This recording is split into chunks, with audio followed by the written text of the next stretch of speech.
কাঁচা কলা শরীরের পক্ষে খুবই উপকারী, কিন্তু বাড়িতে বাচ্চা থাকলে কোনো মতেই সেদ্ধ খাওয়াতে পারবেন না।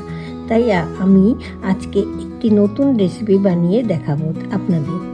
নমস্কার বন্ধুরা, আমি আজকে আপনাদের বানিয়ে দেখাবো কাঁচা কলার মাছের ঝোল। প্রথমে কাঁচা কলা ও আলু নিয়ে টুকরো করে কেটে নেবেন, এরপর সেদ্ধ করতে বসিয়ে নিলাম।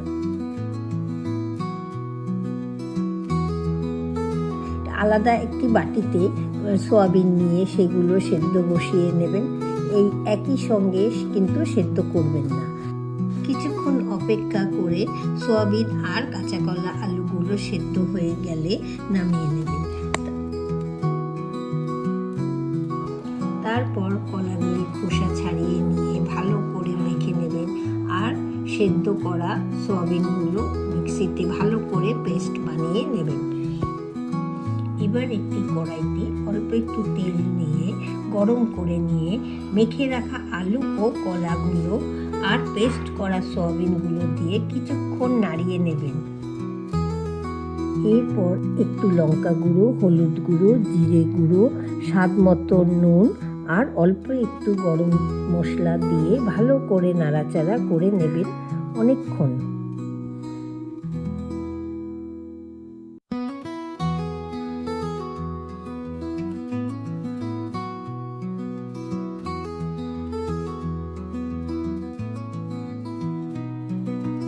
এরপর দুটো টমেটো আর অল্প একটু কাজু নিয়ে পেস্ট বানিয়ে নিলাম।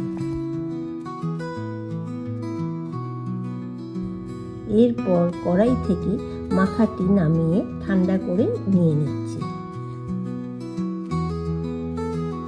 পাশাপাশি আরেকটি বড় থালায় সর্ষের তেল মাখিয়ে মাখাগুলি অল্প অল্প করে আপনারা মন মতন আকৃতি দিয়ে নেবেন।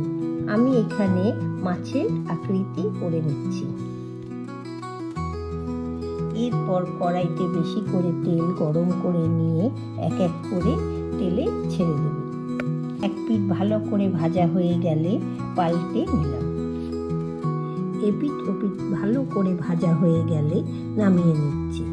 এরপর ঝোল বানানোর জন্য একটি কড়াইতে তেল গরম করে তাতে দুটো তেজপাতা, অল্প একটু গোটা জিরে আর দুটো এলাচ দিয়ে নাড়িয়ে তাতে ওই টমেটো করা পেস্টটি ঢেলে নাড়িয়ে নিচ্ছি।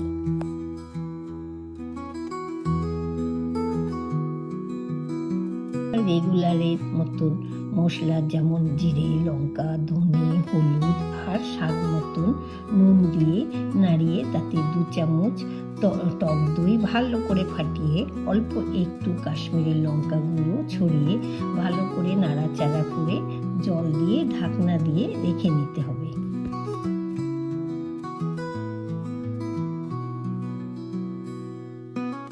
এরপর ঢাকনা সরিয়ে দুটো কাঁচা লঙ্কা চিড়ে এক এক করে কাঁচা কলার মাছের পিসগুলি দিয়ে ঢাকনা দিয়ে আবারও ফোটাতে হবে। ভালো করে ফুটে গেলে ওপর দিয়ে ঘি ও গরম মশলা আর অল্প একটু চিনি ছড়িয়ে দেবেন।